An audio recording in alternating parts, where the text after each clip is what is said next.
자, 빈출 162페이지에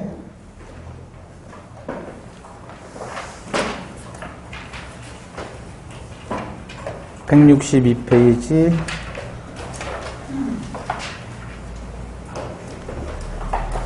1번 동기의 착오를 이유로 취소하기 위해서는 동기를 내용으로 하기로 하는 합의가 있어야 된다. 그래요? 합의까지는 요구하지 않는다 그랬죠. 그죠? 여기 있잖아요. 합의까지는 요구하지 않는다. 그거 하나 봤고요. 그 다음에 칠판 보시고 이번엔 이제 중요 부분에 대한 착오예요. 중요 부분. 중요 부분 그러면 중요 부분이 뭐죠? 그랬더니 중요한 부분이요. 예? 중요 부분이 중요한 부분. 맞아요. 중요한 부분. 근데 중요 부분을 어떻게 판단을 하느냐 그거죠. 중요 부분에 해당하는 경우와 중요 부분이 아닌 경우와 나누어야 되겠죠. 그러면 중요 부분에 해당한 경우라면 취소할 수 있는 것이고 중요 부분이 아닌 경우라면 착오를 했어도 취소하지 못하는 거죠. 그죠? 근데 우리가 착오라고 했을 때 법은 착오라고 하지만 우리는 흔히 착각이라고 생각을 하잖아요. 그죠? 착각을 했을 때 취소하는데 문제는 내용에 착각을 해야 되고 중요 부분에 착각을 해야 된다.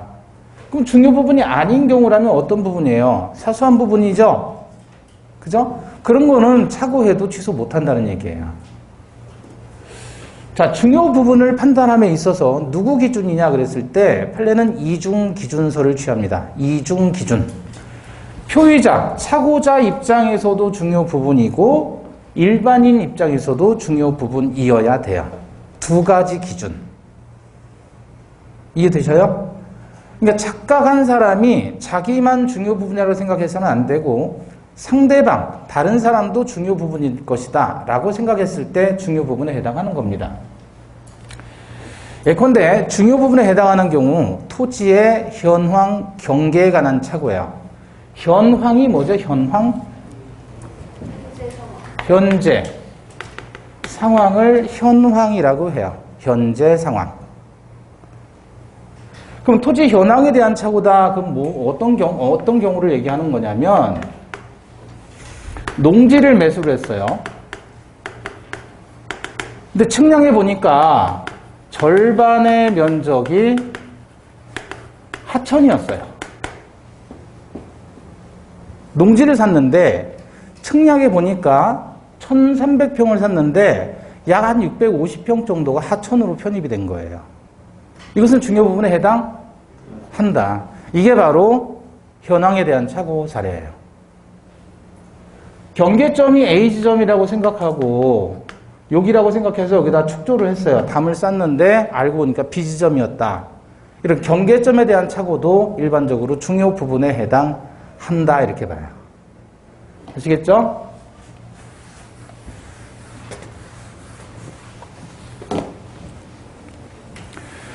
물건의 동일성에 관한 착오다. 그 말은 내가 생각한 물건을 주문을 했는데 다른 물건이 온 거예요. 물건이 바뀌었죠. 바뀌었다는 것을 이렇게 표현합니다. 물건의 동일성에 관한 착오. 책에 보면 중요 부분의 착오에 해당한다, 안 한다는 사례가 많이 있는데 다 볼 거 없어요. 시험에 나오는 건 정해져 있으니까. 사람의 동일성에 관한 착오예요. 예컨대 제가 채무자라고 생각하고 여러분이 보증을 쓴 거예요. 네? 저를 채무자라고 생각하고 제가 돈을 못 갚으면 여러분이 대신 갚아주겠다라고 보증을 쓴 거예요.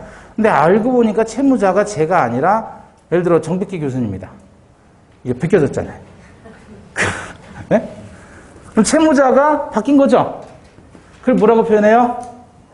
사람의 동일성에 관한 착오다 이렇게 얘기를 하는 거예요. 아시겠죠? 물건이 바뀌었다 그러면 물건의 동일성에 관한 착오. 사람이 바뀌었다. 사람의 동일성에 관한 착오. 이런 것들은 일반적으로 중요 부분에 해당합니다. 그럼 중요 부분이 아닌 경우는 어떤 경우냐? 시가, 지적, 지분의 부족이다. 이런 것들은 중요 부분이 아니에요. 따라서 얘네들에 대해서는 착오가 있어도 취소할 수 있다, 없다? 취소할 수 없다. 시가는 뭔지 아시죠? 시세, 시가. 지적은 뭐예요, 지적은? 지적. 토지의 면적을 얘기해요. 토지의 면적. 토지 면적. 지분의 부족. 이런 것들은 일반적으로 중요 부분이 아니다. 이렇게 보는 거예요. 예를 들어서 이런 적이 있었어요. 와이프 친구가 이제 전화를 한 거예요, 밤에. 전화를 했는데 자기가 임의로 가서 아파트를 사겠다고 28평 아파트를 사겠다고 계약을 한 거예요. 계약을 하고 중도금도 줬어요. 그 상태에서 변심이 생긴 거예요. 괜히 샀다는 마음이 든 거예요. 옛날에. 착오를 하고 자기가 취소를 하고 싶다는 거예요. 계약한 걸. 이미 중도금까지 들어갔는데 잔금을 앞두고 취소를 하고 싶은 거예요. 왜? 변심이 생겨서. 그러면 취소를 하려면 취소권이 발생해야 되겠죠? 취소권이 발생해야 취소를 하는 건데, 그럼 취소권이 발생하려면 뭐가 있어야 돼요? 제한 능력자가 법률행위를 했거나 착오, 사기, 강박이 있어야 된단 말이에요. 요때만 취소가 가능한 거예요. 요때만. 그럼 이미 와이프의 친구는 미성년자가 아니니까 제한 능력자에 해당하지 않지요. 그럼 취소 못해요. 그럼 이제 이걸로 취소할 수 있겠느냐? 사기나 강박은 들어가 있지 않으니까. 그럼 자기는 핑계를 대야 될 거 아니에요. 착오를 이유로 취소하고 싶다. 그럼 핑계가 뭐냐 그랬더니 자기는 28평으로 들었는데 등기부 때 보니까 24평이더라 이거예요. 24평이더라. 등기 떼니까. 그럼 이거 취소할 수 없겠느냐? 이렇게 얘기를 하는 거예요. 네? 아니 28평이라고 들었는데 실제로 등기 보니까 24평이에요. 중요 부분이에요 이거? 아니에요. 면적이 모자란다는 건 중요 부분이 아니란 말이에요. 일반적으로. 왜? 아니 이게 28평이기 때문에 사는 아파트는 아니잖아요. 자기가 가서 물건을 봤을 거 아니에요. 향도 보고 교통도 보고 그죠? 두루두루 다 살펴보면서 산 거지. 그게 꼭 28평이기 때문에 산 건 아니잖아요. 네? 그럼 물건은 똑같은 거 아니에요. 그거 가지고는 안 된다. 왜? 중요 부분이 아니니까. 근데 핑계를 대는 거예요. 핑계. 와이프의 친구는 어떤 핑계를 대고 싶냐면 일단 이거는 제가 안 된다고 했으니까 다른 핑계를 또 대는 거예요. 엘리베이터가 불편하다. 너무 좁다. 네? 학교가 너무 멀다. 그런 것들은 착오에 해당하는 중요 부분에 해당하는 사항이 아니라는 거예요. 나중에는 대지권 지분까지도 얘기를 하더란 말이에요. 아파트라면 땅에 대한 권리를 가지고 있단 말이에요. 그걸 대지권이라고 하는데 그 지분이 나와요. 등기에. 근데 그걸 정확히 알고서 얘기해 주는 사람이 몇 명이나 있어요. 그죠? 그건 등기 봐야 하는 건데 이런 것들은 중요 부분에 해당하지 않는다. 그럼 결국은 취소한다는 거예요? 못 한다는 거예요? 그 경우에는 취소 못 한다. 일반적으로 시가나 지적, 지분의 부족 이런 것들은 중요 부분에 해당하지 않으니까 따라서 취소할 수 없다. 자, 그 다음에 경제적 불이익이 없는 경우라도 취소하지 못한다는 게 우리 판례입니다. 가압류가 없다고 믿고서 토지를 매수했는데 가압류가 있었어요. 근데 그 가압류가 원인 무효라는 사실이 밝혀졌습니다. 그러면 어쨌든 가압류가 없다고 믿고서 토지를 매수해봤더니 가압류가 있었는데 문제는 그 가압류가 원인 무효인 거예요. 그러면 경제적인 불이익은 아무것도 입은 바가 없지요. 그죠? 따라서 이런 경우라면 중요 부분에 해당하지 않는다 그 얘기입니다. 이해되시죠? 자, 그래서 책 보시면 67페이지 착오에 의한 의사표시 취소 요건에서 1번 법률행위 내용의 중요 부분에 대한 착오가 있을 것. 동그라미 1번 판단 기준이에요. 중요 부분인지 여부는 밑줄근데 이중 기준에 의하는 것이 일반적이다. 이중 기준설. 미은 가압류가 없다고 믿고서 토지를 매수했는데 가압류가 있던 경우 위 가압류가 원인 무효이었다면 매수인은 경제적인 불이익을 입은 바가 없으므로 중요 부분의 착오가 아니므로 취소할 수 없다. 그래서 결국 경제적 불이익에 대한 것도 중요 부분의 판단 기준이 된다. 중요 부분 착오의 모습이에요. 사람의 동일성에 관한 착오, 니은 목적물의 동일성에 관한 착오. 목적물이 바뀌었다 그 얘기죠? 사람의 동일성은 사람이 바뀌었다 그 얘기죠? 예. 그 다음에 넘겨보시고 리을 토지의 현황, 경계에 관한 착오 말씀드린 거죠. 3번 동그라미 3번 판례가 중요 부분의 착오가 아니라고 본 경우 지적, 지분의 부족 그죠? 또 니은 시가에 관한 착오 등은 중요 부분의 착오가 아니다. 그래서 밑에 내용을 표로 정리한 겁니다. 자, 그 다음에 칠판 다시 보시고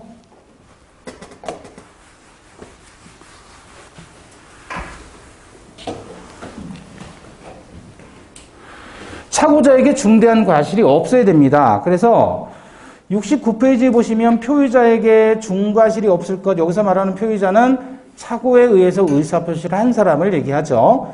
이 사람에게 중대한 과실이 없어야 된다. 칠판 보시면 자, 과실을 우리가 아까 뭐라 그랬죠? 과실을 법전에서 표시할 때는 알 수 있었다 그랬죠. 그죠? 참고로 지금 아까 질문이 들어와서 다시 한번 설명을 좀 드릴게요. 그 부분.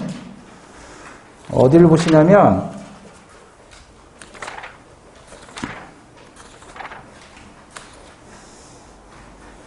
58페이지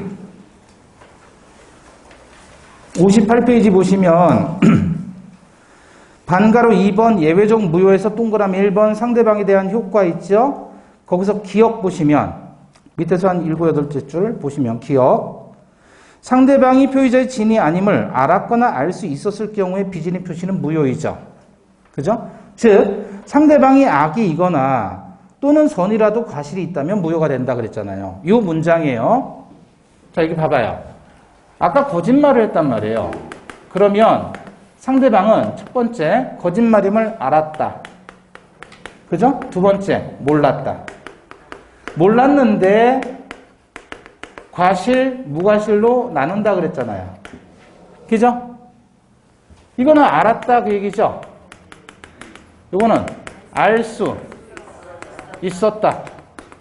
이거는 알 수 없었다 그거잖아요. 그럼 비진의 표시는 상대방이 알았거나 또는 알 수 있었을 때에는 무효잖아요. 그럼 이때는 무효죠. 원칙이 비진의 표시는 효력이 있잖아요. 유효. 언제? 상대방이 선이 그리고 무과실일 때. 그쵸?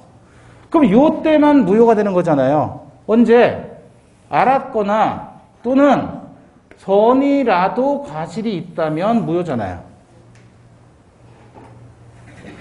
선이인데 과실이 없다면 이때는 유효고. 문장 이해하셨어요? 선이라도 과실이 있다면 그럼 이거잖아요. 이거. 무효가 되는 경우. 그러니까 거기 봐봐요. 밑에서 하나, 둘, 셋, 넷, 다섯, 여섯, 일곱, 여덟째 줄. 58페이지 밑에서 여덟째 줄. 즉 상대방이 악이거나 또는 선인데 과실이 있다면 무효다 그 얘기잖아요. 이해되셨어요? 오타 없죠? 이거 제가 쓴 거예요. 제가 쓴 거. 제가 쓴 거라고요. 다. 오타 없는 거예요. 오타 아닙니다. 자, 다시 우리 교과서 69페이지 가보시면 69페이지 표의자에게 중과실이 없을 것 그랬단 말이에요. 그죠? 거기서 밑에 보시면 플러스 박스 있죠? 과실인데 과실은 주의 의무 위반을 말한다. 민법에서 과실이라고 하면 가벼운 과실, 즉 경과실을 의미한다. 경과실에서 경은 가벼울 경이에요. 보통 생략하기 때문에 과실 이퀄 경과실입니다. 여기까지 이해됐죠? 그러나 심한 과실, 즉 중대한 과실이라고 할 경우에는 무거울 중을 반드시 표기해야 된다. 따라서 과실이 있다는 의미는 중대한 과실은 없으나 경미한 과실이 있다는 의미이다. 이렇게 친절하게 제가 써놓은 거예요. 다시 7번 보세요. 과실이라고 했을 때는 우리가 흔히들 속된 말로 표현하면 실수, 잘못이라고 이해하시면 돼요. 근데 법에서는 그렇게 표현하지 않고 주의, 의무, 위반이라고 하고 법전에는 알 수 있었다라는 형식으로 표현을 합니다. 법전에서는. 그럼 과실이라는 건 뭐라 그랬죠? 조심해야 되는데 조심하지 않았다는 거예요. 조심해야 될 의무를 위반했을 때 우리는 과실이라고 해요. 자, 운전하는 사람은 전방 주시 의무가 있죠. 그쵸? 전방을 주시했는데 그런데 잠깐 딴 생각하는 새에 사고가 났다. 그럼 뭐죠? 과실이에요. 그게 과실. 주의 의무 위반했을 때 우리는 과실이라고 합니다. 그런데 중과실이다 그러면 무거울 중자를 씁니다. 이거는 크다. 무거울 중자니까 과실이 대단히 크다라는 의미예요. 이걸 중과실이라고 합니다. 이것은 주의 의무 위반이 뭐가 들어가는 거야? 현저하다라는 말이 들어가요. 현저하게 주의 의무 위반했을 때를 중과실이라고 해요. 근데 차고자에게 중과실이 없어야지만 취소가 가능하다 그랬잖아요. 자, 차고 취소의 요건은 뭐죠? 내용의 착오일 것, 중요 부분의 착오일 것. 그죠? 그러면 취소가 되는 거예요. 근데 중과실이 없을 때 취소할 수가 있다. 기호가 바뀌어요. 중요 부분, 내용의 착오일 때 취소할 수 있다. 중과실이 아닐 때 취소할 수 있다는 거예요. 그럼 중과실이 아니다라고 했을 때 중과실이 없다라는 말은 가벼운 정도의 과실은 있어도 중과실은 아니잖아요. 그래요, 안 그래요? 중과실이 없다라는 표현은 큰 잘못이 없다라는 거예요. 작은 잘못은 있어도 작은 잘못이 있어도 얘는 중과실은 아니잖아요. 따라서 중과실이 없다라는 표현은 경과실도 아예 없는 경우, 이것도 중과실이 아닌 경우지만 경미한 과실이 조금이라도 있으면 얘도 중과실은 아니단 말이에요. 따라서 중과실이 없다라는 표현은 과실이 있는 경우도 중과실은 아니다. 전달이 돼요? 그렇죠? 중과실이 아닐 때, 중과실이 없을 때 취소할 수 있다 그랬잖아요. 중과실이 없을 때 취소할 수 있다 그랬으면 중과실이 없다라는 표현 속에는 경미한 정도의 과실이 있어도 그것은 중과실이 아니니까. 따라서 중과실이 없어도 취소할 수 있다. 중과실이 없을 때 취소할 수 있다. 이 말은 과실 있는 차고자는 취소할 수 있다, 없다? 있다. 없다. 없다. 과실 있는 차고자는 취소할 수 있죠. 왜? 그렇죠. 중과실은 아니니까. 잘 생각해 봐요. 네. 자, 그러면 중과실이 있는 경우하고 중과실이 없는 경우하고 어떤 사건이 있냐면 중과실이 있는 경우는 어쨌든 취소할 자격이 없다는 얘기잖아요. 그죠? 지 잘못이 너무 크니까. 공장 사건이에요. 공장이 불났나요? 네? 그게 아니라 공장을 짓기 위해서 토지를 매수합니다. 공장을 짓기 위해서 토지를 매수해요. 네? 근데 토지를 매수한다면 그 땅이 공장을 지을 수 있는 땅인지 없는 땅인지 사전에 알아봐야 돼요? 알아보지 않고 막 사야 돼요? 알아봐야 되죠? 어떻게 알아봐요? 전화 한 통화 하면 돼요. 어디다가? 구청에 전화해서 이 땅이 있는데 이게 공장 건축이 가능합니까? 라고 물어보면 되는 거예요. 전화해서. 어려운 거예요? 쉬운 거예요? 쉬운 거잖아요. 어렵지 않잖아요. 그거조차 해보지도 않고 덮어놓고 땅을 산 거예요, 이 사람이. 네? 근데 왜 공장을 매매를 하냐면 공장에는 기계 설비가 들어가죠. 이게 고가예요? 아니면 저가예요? 기계에 따라서 다르겠지만 고가가 들어간단 말이에요. 그러면 이 사람들은, 공장을 운영하고 싶은 사람들은 임대를 통해서는 잘 안 해요. 왜? 임대하면 자기 건물이 아니잖아요. 그럼 주인이 나가라 그러면 쫓겨나잖아요. 그럼 공장 다 어떻게 해? 기계가 재산인데, 수억씩 들어가는 이 기계인데. 그래서 보통은 토지를 산단 말이에요. 토지를 사가지고 자기가 공장을 지어버려요. 공장하는 사람은 대다수 그래요. 그리고 여기 공단이나 우리 데 가보잖아요. 대다수가 다 그래요. 자기 건물에서 자기 기계로 갖고 장사를 하는 거지, 생산하는 거지, 남의 건물 빌려가지고 자기가 고가의 기계를 갖다 놓고 설비하고 그러지는 않아요. 주로 공장 매매한단 말이에요. 그러니까 이 공장 지으려는 사람이 땅을 사는 건 이해하죠, 이제. 땅이 필요하단 말이에요. 자기 건물 지으려고. 근데 문제는 건물 짓는지 여부를 알아보지도 않고 덮어놓고 공장 계약을 했다. 토지 매매 계약을 했다. 라고 하면 이 사람에게는 뭐가 있다는 거예요? 중대한 과실이 있다. 따라서 이런 경우에 공장 짓기 위해서 토지를 매수했는데 알고 보니 그 토지는 공장 건축이 불가능한 토지였다. 그것을 사전에 알아보지 아니한 과실은 뭐에 해당한다? 중대한 과실에 해당한다. 따라서 취소할 수 없다. 네 잘못이 너무 크다. 그 얘기입니다. 이해되셨어요? 자, 중과실이 없는 경우에요. 중과실이 없다면 결국은 취소할 수 있어요? 없어요? 있죠. 그래서 이 기호를 잘 기억하셔야 돼요. 이 기호가 바뀌면 안 돼요. 중과실이 있을 때는 취소할 수 있다 그러면 X. 그래서 중과실이 없어야지만 취소가 되는데 그 뜻을 생각해 보면 중대한 과실이라는 것은 결국 차고자가 하는 과실이고 차고자가 취소하려고 주장을 하려면 취소 주장을 하려면 자기에게는 큰 잘못은 없어야 된다. 그걸 스스로 입증해야 되는 거예요. 그래서 중대한 과실이 만약에 없다면 그때는 취소해도 되는 거예요. 근데 중대한 과실이 있다면 취소할 자격이 없다는 거예요. 지 잘못이 너무 크니까. 차고자의 잘못이 너무 크니까. 고려청자 사건이에요.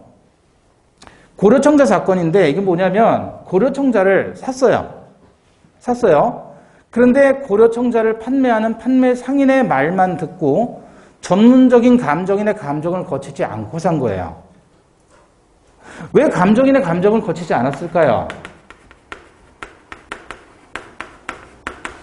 이게 진짜인지 위조품인지 감정을 해봐야 될 거 아니에요. 근데 그걸 하지 않았어요. 전문 감정인의 감정을 받지 않고서 고려청자를 진짜로 믿고서 샀어요. 이 경우에 중대한 과실에 해당하는가 그거예요. 아니라 그랬죠. 이건 중대한 과실이 아니라는 거예요. 왜냐하면 그 고려청자를 판매하는 판매 상인은 일반인보다 더 그쪽에 대해서 전문 분야겠죠. 잘 알겠죠. 그러니까 그 사람의 말을 믿고 산 거란 말이에요. 그렇지만 왜 전문적인 감정인의 감정을 거치지 않았을까? 왜 그랬을까? 돈 드니까 그런 거 아니에요? 돈 드니까. 그냥 감정해 주는 거 아니잖아요. 돈 주고 해야 되잖아요. 그 돈 아끼려고. 그 돈 아끼려고 이걸 거치지 않았다는 말이에요. 그래도 이것은 중대한 과실에 해당하지 않는다는 거예요. 이 정도는. 이해되십니까? 그래서 고려청자 사건으로 기억을 하시고 요거는 공장 사건으로 기억하시고 따라서 고려청자 사건은 중대한 과실이다 아니다. 중대한 과실에 해당하지 않는다. 따라서 취소할 수 있다가 되죠. 근데 취소할 수 있다 없다를 바꿔치면 틀리기 아주 좋습니다.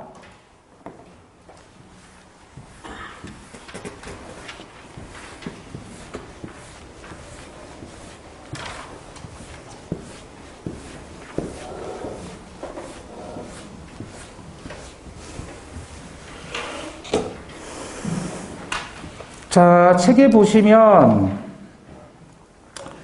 69페이지에 동그라미 2번 중과실이 인정된 사례 따라서 취소할 수 없는 경우죠. 동그라미 3번 보시면 중과실이 부정된 사례 따라서 취소할 수 있는 경우죠. 자, 동그라미 2번의 기억 공장을 경영하는 자가 공장 협소에서 새로운 공장을 설립할 목적으로 토지를 매수함에 있어 토지상의 공장을 건축할 수 있는지 여부를 관할관청에 알아보지 아니한 과실은 중대한 과실에 해당한다. 따라서 취소할 수 없다. 동그라미 3번의 기억. 소개한 자를 과신한 나머지 진품이라고 믿고서 전문적 감정인의 감정을 거치지 아니한 채 가짜인 고려청자를 고가로 매수한 매수인의 과실은 중대한 과실이다, 아니다? 아니다.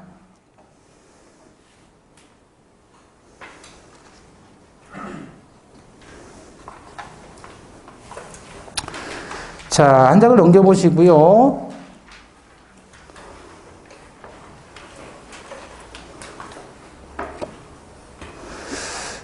거기서 이제 양가로 6번 109조와 다른 규정과의 경합 그랬죠.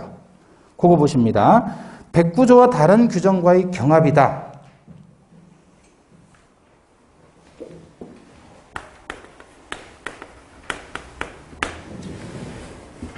경합이다 또는 경쟁이라고 하는데 권리가 경합할 수 있어요. 권리 경합 내지는 경쟁이라 그래요. 경합. 보통 경합이라는 말을 많이 쓰는데 우리 생각해 보시면 이제 좀 이따 점심 드셔야 될 거 아니에요. 예? 그럼 중국집을 갔다 예를 들어서 뭘 드셔요? 짤을 드셔요? 짬을 드셔요? 예? 이걸 먹으면 이건 못 먹죠. 또 이걸 먹으면 얘는 못 먹죠. 뭐 해야 되는 거죠? 선택하는 거예요. 그걸 선택적 경합이라고 합니다.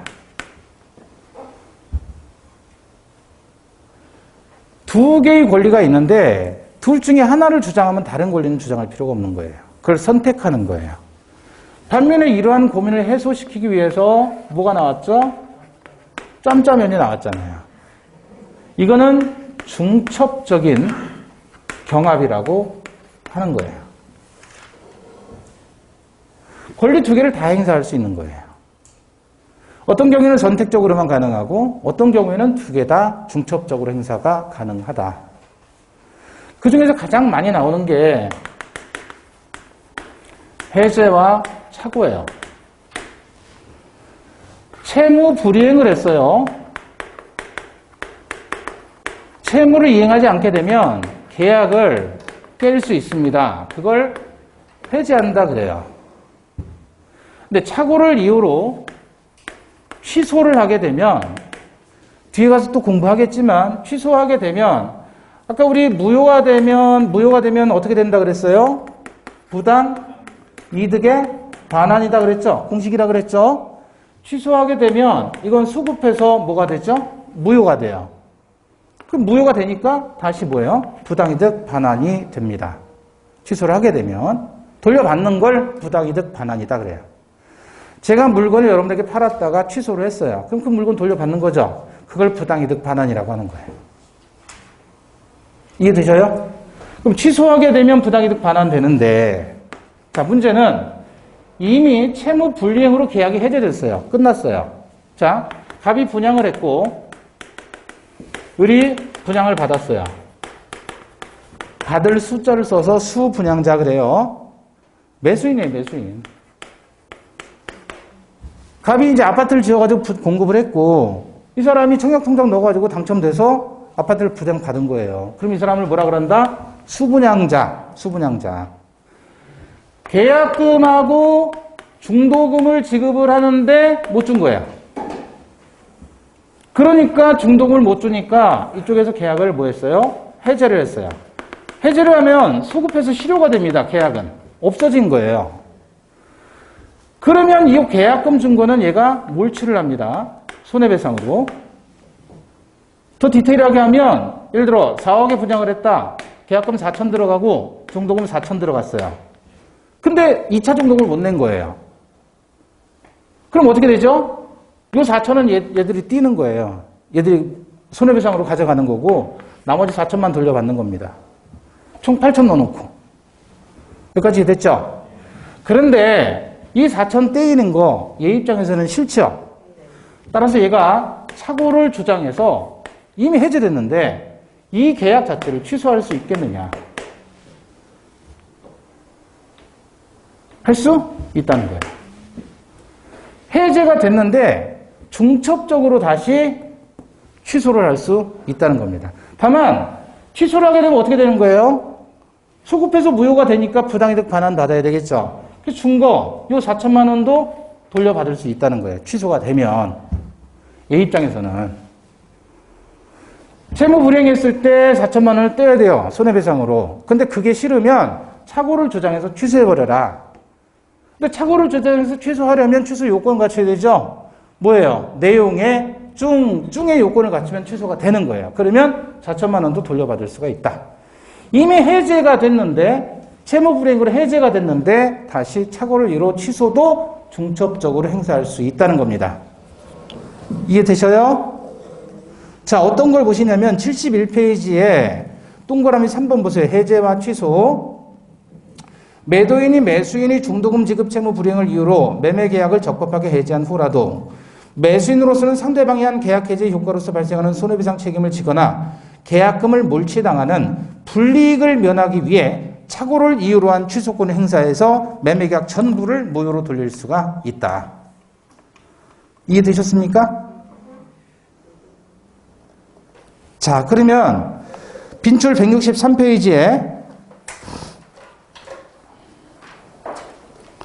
빈출 163페이지에 보시면 4번입니다. 4번.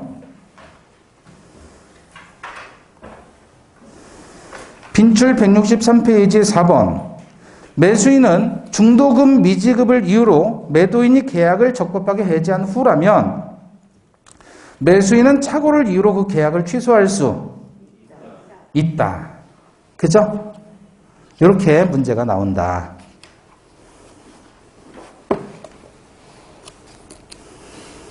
자, 그 다음에 71페이지 다시 교과서 하자 있는 의사 표시입니다.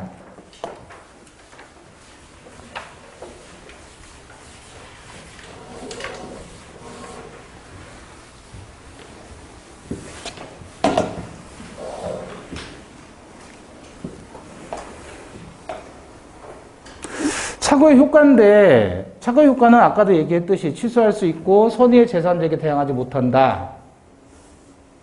요거는 다 똑같다고 했어요. 그리고 두 번째, 상대방이 표의자의 착오를 알면서 이용한 경우는 취소할 수 있겠느냐. 그거는 책에 어디 보시냐면 70페이지에 나와 있네요. 표의자의 착오를 상대방이 알고 이용한 경우예요. 자, 이 경우 착오를 한 자는 착오의 의사표시를 취소할 수 있죠. 그죠? 그 착오에 의한 의사표시를 취소하는 이유는 누구 보호 때문에 그래요? 착오자 보호잖아요. 착오자 보호. 그죠? 착오자를 보호하기 위해서 착오에 의한 의사표시를 취소할 수 있는 겁니다. 그런데 상대방이 지금 그 착오자의 착오를 알고서 활용을 하고 있는 거예요. 그러면 상대방은 보호할 필요가 있다, 없다? 네? 다시 여기 봐봐요. 착오를 한 착오자의 의사표시를 취소할 수 있도록 한 이유는 누구 보호? 착오자 보호잖아요.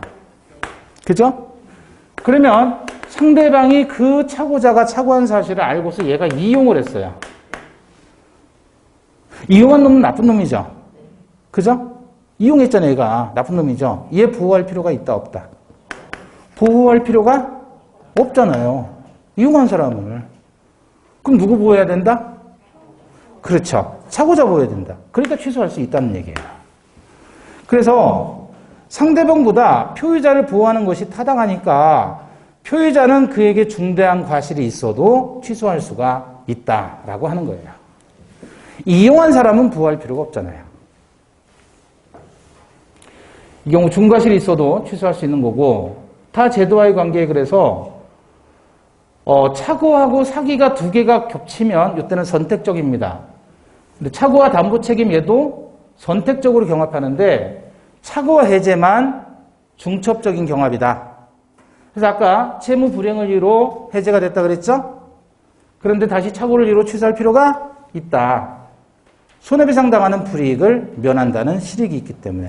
나머지는 다 선택적인데 우리가 지금 사기도 배우지 않았고 담보 책임도 배우지 않았기 때문에 이건 그냥 넘어갑니다.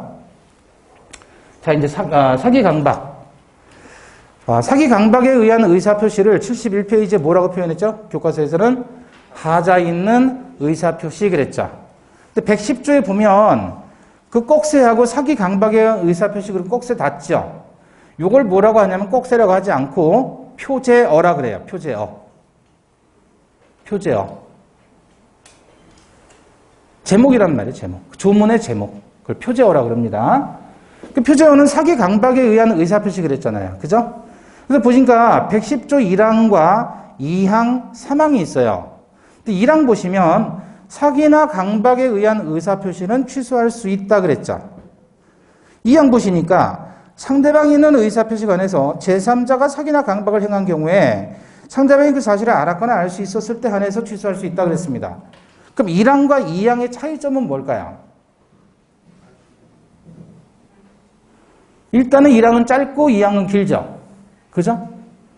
뭔 차이가 있을까요?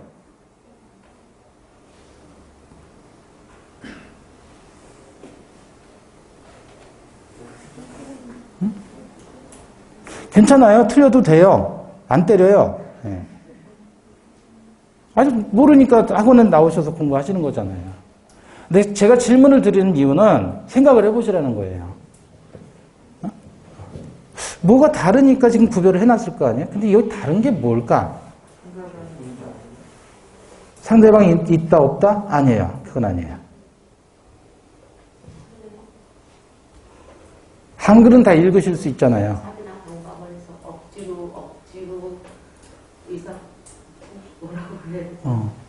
일단 틀린 것 같아요. 자, 여기 봐봐요. 여기 봐봐요. 자, 여기 봐봐요. 칠판 보시고. 지금 을이 갑에게 뭐를 하죠? 기망행위를 하는 거예요. 기망행위. 을이 갑에게 기망행위를 해요. 기망행위는 기만이라고도 우리가 많이 쓰지만 법에서는 기망이라 그럽니다. 속이는 행위를 기망행위라 그래요. 그럼 갑은 사기를 당했잖아요. 속임을 당했으니까 당한 사람 피기망자. 그럼 얘는 기망행위자. 기망행위자. 그래서 기망행위자가 기망행위를 했어요. 속이는 행위를 기망이라 그랬어요. 보통 사회에서는 기만한다 이렇게 많이 쓰는데 법은 기망이라고 해요. 똑같은 내용이에요. 뜻은 기망행위를 했고, 즉 속이는 행위를 했고 그를 통해서 착오에 이르게 됩니다. 착각을 해요. 갑이 착오에 빠져서 그 상태를 이용해서 다시 의사표시를 합니다. 이번엔 강박이에요. 을이 갑에게 강박행위를 합니다. 그러면 얘는 강박행위자, 쟤는 피강박자가 되겠죠. 강박행위를 해서 공포심을 유발시키고 공포심을 이용해서 의사표시를 하게 만들어요. 이게 강박이에요. 그러면 일단은 이게 사기에 의한 의사표시고 이게 강박에 의한 의사표시인데 구조가 같죠. 그래서 요거 한 단계, 요거 두 단계 그래서 기망이나 강박은 2단계의 고의에 의한다라고 해요. 2단의 고의. 자, 이게 사기가 되느냐 안 되느냐의 문제를 따지는 거예요. 첫째는 기망이 있어야 되고 사기가 되려면 기망을 통해서 얘가 착각에 이르게 되고 착각한 상태를 이용해서 갑이 의사표시를 하게 만들어야 돼요. 그게 다 뭐에 의해서? 고의에 의해서. 요놈의 고의에 의해서. 자, 고의라는 건 무슨 뜻이죠?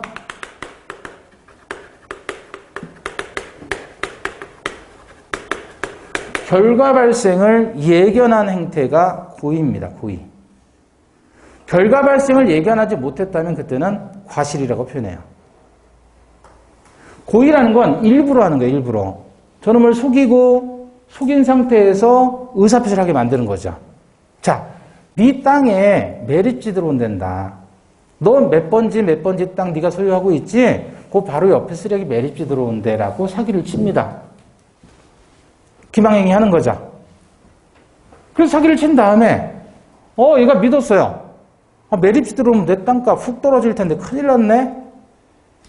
얼른 처분해. 소문 나기 전에 빨리 처분해. 내가 사줄까? 그러는 거예요. 예? 그래서 파는 거예요. 그럼 그 의사표시는 뭐예요? 사기에 의한 의사표시다. 협박하는 거에 이제 의리가백에 협박을 해요. 협박이라는 게 뭐죠? 협박?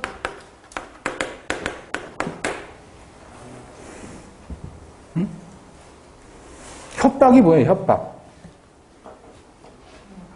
우리 흔한 말로 폭행했다, 협박했다 그러잖아요. 폭행, 협박. 참고로 요거는 인체에 대한 유형력의 행사예요. 유형력을 행사하면 열, 기체, 에너지 다 상관없어요. 사람에 대해서 유형력을 행사하는 걸 전부 폭행이라 그래요.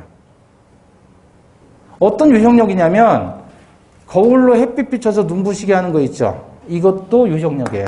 그것도 폭행이에요. 네? 벨트 잡고 끌고 가는 것도 폭행이에요. 옷 잡고 끌고 가는 것도 폭행이고 다 폭행이에요. 사람에 대해서 뭔가를 하면 다 폭행이에요. 이해되시죠? 협박은 뭐예요? 협박. 네? 겁주는 행위를 협박이라고 하는 거예요. 겁주는 행위. 상대방이 공포심을 유발시키는 일체 행위를 전부 협박이라고 그래요. 으씨, 이것도 협박. 네? 얼굴 확 들이미는 것도 협박. 무슨 말씀인지 아시겠죠? 그러니까 강박이란 건 강한 협박을 얘기하고 강한 협박을 통해서 뭐가 나오는 거예요? 공포심이 유발돼야 돼요. 나름 협박은 했는데 공포심이 안 느껴졌다 그러면 그건 협박이 아닌 거죠. 이해되셨어요? 그 다음에 공포심을 이용해서 의사표시를 하게 하는 거예요. 야, 네 아파트 나한테 팔어. 그래요? 얼마에 사실래요? 내가 1,000만 원 줄게. 그것도 많이 주는 거야. 팔어. 라고 해요. 그랬더니 야, 내 아파트가 3억인데 어떻게 1,000만 원에 파냐? 못 판다. 그래? 너 딸내미가 몇 학년 몇 반이지? 무슨 초등학교? 몇 시에 끝나면 어디 가지? 그 딸 잘 감시해야 될 거 아니야? 하고 협박을 하는 거예요. 죽을 수도 있어. 협박 같지가 않나요? 협박을 안 해봐서 그래요. 아니, 그런 식으로 하면 그게 하자 있는 의사표시다. 그런데 제가 모두에 이야기를 한 게 110조 1항과 2항의 차이가 뭘까요? 라고 했잖아요. 그건 왜 그러냐면 110조 1항에 해당하는 내용이 이거예요. 얘가 그래서 자기 땅을 또는 아파트를 얘한테 헐값에 팔았다. 매매를 했단 말이에요. 그럼 얘가 매도인이고 협박당해서 또는 사기당해서 팔았어요. 얘는 매수인이에요. 근데 얘가 지금 사기를 당했고 협박을 당했잖아요. 얘 입장에서는 얘가 계약의 상대방이죠. 상대방이 사기나 강박을 행한 경우가 110조 1항이에요. 근데 110조 1항은 상대방이 사기나 강박을 친 경우인데 110조 2항은 뭐라고 나왔냐면 상대방이 있는 의사표시 관해서 누가 사기나 강박을 했어요? 제3자가 사기나 강박을 친 경우예요. 이거는 계약의 상대방이 사기나 강박을 한 경우. 그래서 이게 110조 1항 사항이고 110조 2항 상황은 상대방이 사기 강박하는 게 아니고 얘네들 말고 제3자가 나타나서 이놈이 사기 강박하는 거예요. 이해되시나요? 네.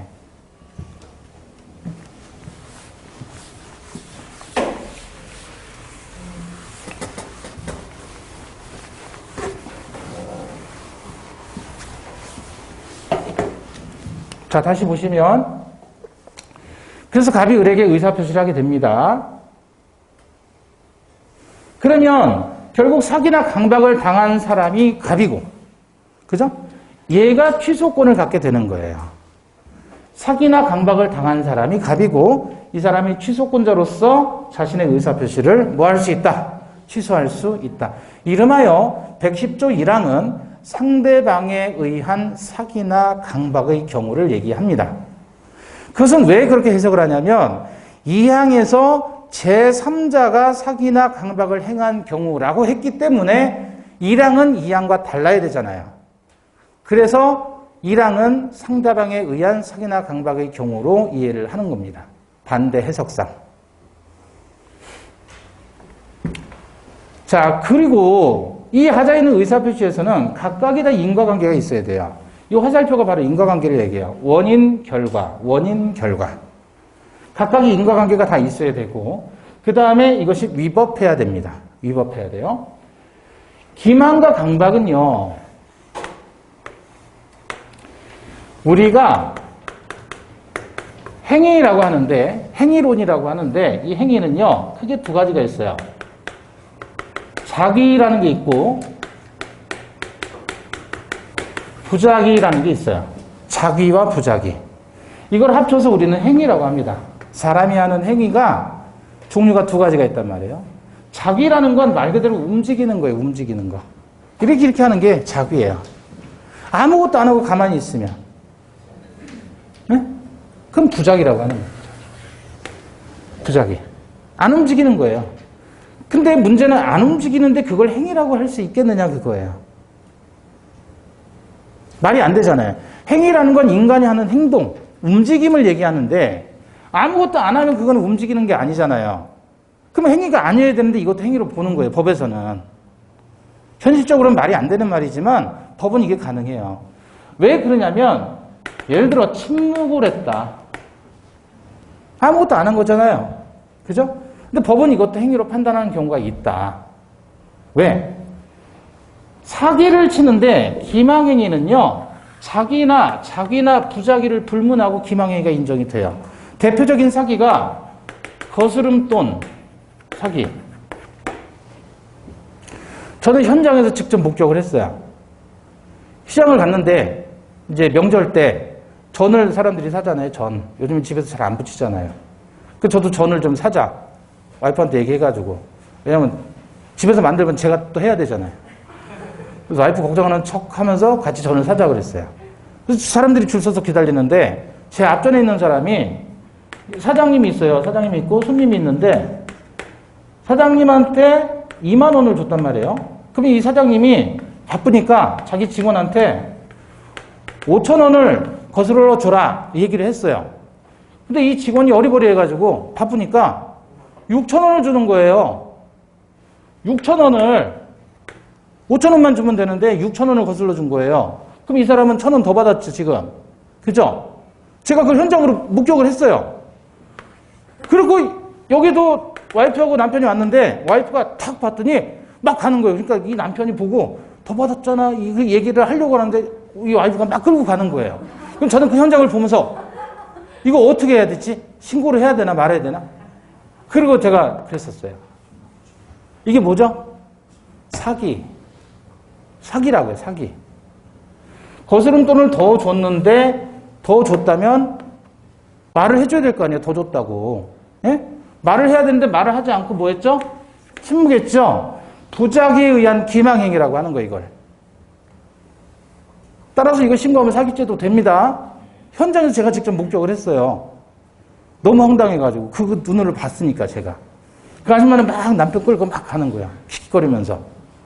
제가 봤는데 흥분이 아직도 가시질 않아요.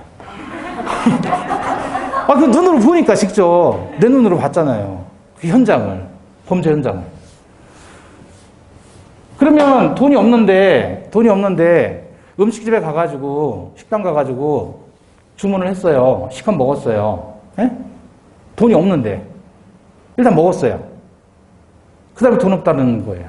이러면 뭐죠? 사기. 묵시적 기망.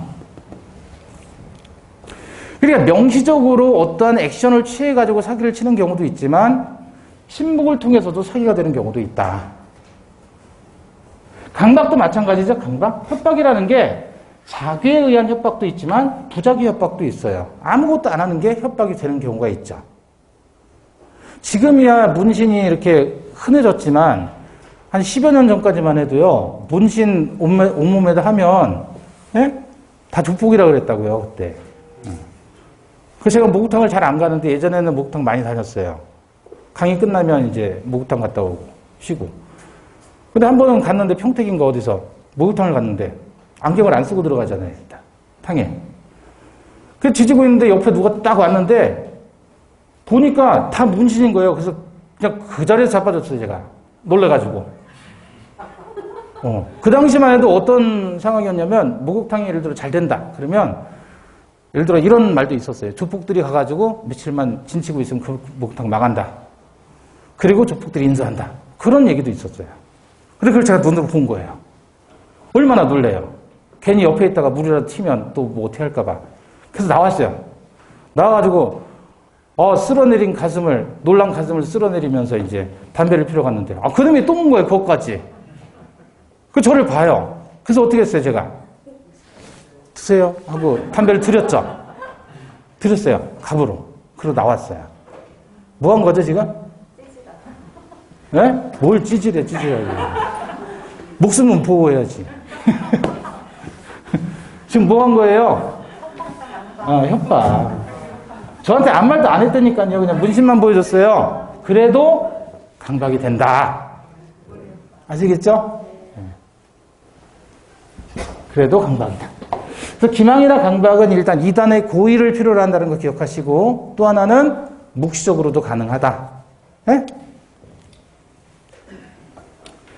자, 근데 이게 2단의 고의가 있어야 되고, 그 다음에 위법해야 됩니다. 자, 문제는 말이에요. 이 고의예요, 고의. 책에 보시면, 어디를 보시냐면,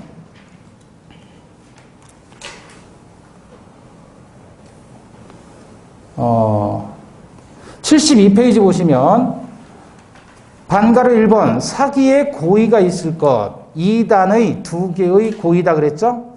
동그라미 1번, 상대방을 기망해서 착오에 빠지게 하는 고의와 다시 그 착오에 의해서 포유자를 하여금 의사표시를 하게 하려는 고의가 있어야 된다. 그 다음에 동그라미 3번 보시면 2단의 고의에 의해서만 사기가 성립하므로 과실에 의한 기망은 사기가 될 수 없다. 과실에 의한 기망은 사기가 될 수 없다. 따라서 타인의 과실 있는 기망 행위에 의해서 착오에 빠져서 한 의사표시는 사기를 이유로 취소할 수 없다. 자, 무슨 말이에요? 고의가 아닌 과실에 의해서는 사기나 강박이 성립하지 않는다는 거예요. 그래서 그 지문에서도 그랬죠. 타인의 과실 있는 기망행위잖아요. 기망 자체가 고의에 의해서만 인정이 되는 것이니까 과실에 의한 기망은 기망이 아닌 거예요. 전달됩니까? 네. 기출문제예요. 다. 기출문제를 지문화 시킨 거예요. 자, 그런데 위법성 문제입니다. 위법성이라는 건 법에 위반한다는 얘기인데 사기나 강박이 위법한 경우도 있고 위법하지 않은 경우도 있어요. 그걸 구별해내는 게 문제의 취지예요. 이제 위법한 기망입니다. 대형 백화점의 변칙 세일, 또 부정한 이익의 취득을 목적으로 하는 권리 행사, 이런 것들이 대표적인 위법한 기망입니다. 변칙 세일이다. 그 말은 세일을 하는데 변칙으로 한다. 어떤 거냐면 예를 들어 원래 물건이 5만 원짜리예요. 5만 원짜리 팬티예요. 예를 들어서. 예? 근데 판매 예정 시각 1시간 전에 팬티 50만 원 그래요. 원래 예정된 판매 시각이 1시인데 12시부터 팬티 50만 원 이렇게 사기를 치는 거예요. 그래 놓고 1시 되니까 5만 원에 방금 전까지 이 50만 원에 든 게 5만 원에 폭탄 세일한다 라고 터트리는 거예요. 방송하고. 그러면 사람들이 막 5층에서 4층에서 막 뛰어내려요. 1층까지. 그런 거 보셨죠? 대표적인 사기 사례입니다. 또는 백화점에서 신선한 식품이 아닌데 신선식품으로 라벨 바꿔치는 거. 대표적인 변칙 세일 사건. 다음에 부정한 이익 취득을 목적으로 하는 권리 행사예요. 주로 이제 뭐냐면 아치들이 많이 해요. 아치들이. 성은 양씨고.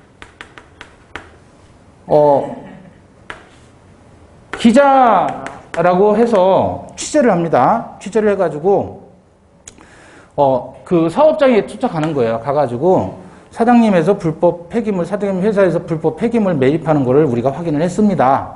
기사를 쓸까요? 말까요? 그러는 거예요. 그러면 공장 사장님이 기사 쓰면 큰일 납니다. 하지 말아주세요. 그러잖아요. 그럼 기자가 뭐 하죠? 그러면 광고 하나 좀 내십시오. 그럼 우리가 기사 안 쓰고 무마시킬게요. 이렇게 하는 거예요. 그 광고비 몇 천만 원씩 뜯어가는 거죠. 이런 것들이 아직도 비일비재해요. 부정한 이익을 취득할 목적으로 기자가 기사를 낸다는 거는 당연한 권리예요. 그죠? 국민들의 알 권리를 위해서 기사 쓰는 건 당연한 건데 그거는 요걸 목적으로 했기 때문에 위법하다라고 하는 거예요. 그래서 포인트는 정당한 권리 행사로 가지 말고 부정한 이익, 취득, 요게 포인트다. 요 단어 들어가면 위법한 겁니다. 자, 근데 위법하지 않은 경우도 있죠. 거짓말했고 협박을 하는데 위법하지 않은 경우. 예컨대 시가를 얘기해 주지 않았다. 침묵을 했단 말이에요. 교환계약 체결하면서 자기 땅에 대한 시가를 얘기해 주지 않았다. 그러면 얘기해 주지 않았다 그래도 자기가 알아보면 다 알 수 있는 거잖아요. 그죠? 또 다소가 높은 금액을 시가라고 거짓말을 했다. 자기가 자기 물건을 팔아먹는데 비싸게 팔고 싶지 싸게 팔고 싶은 사람은 없을 거 아니에요. 다소 높게 얘기했다고 해도 이건 사기가 되지 않는다는 겁니다. 또 다소의 과장이나 허위가 수반되는 상품의 선전 광고. 그래서 웬만한 과장이 좀 들어가더라도 그것은 위법하다고 보지 않는다는 겁니다. 이걸 가지고 까다롭게 하면 대한민국의 모든 광고는 다 사기가 되는 거예요. 그렇잖아요. 전국 최저가 세일. 어떻게 알아요? 전국 최저가인지. 그죠? 폭탄 세일. 연중 세일하면서 특별 세일. 그래서 그런 것들은, 웬만한 것들은 다 다소의 과장이나 허위가 수반될 수 있다라고 보기 때문에 따라서 이런 것들은 위법한 사기가 아니다. 잠시 쉬었다가 보겠습니다.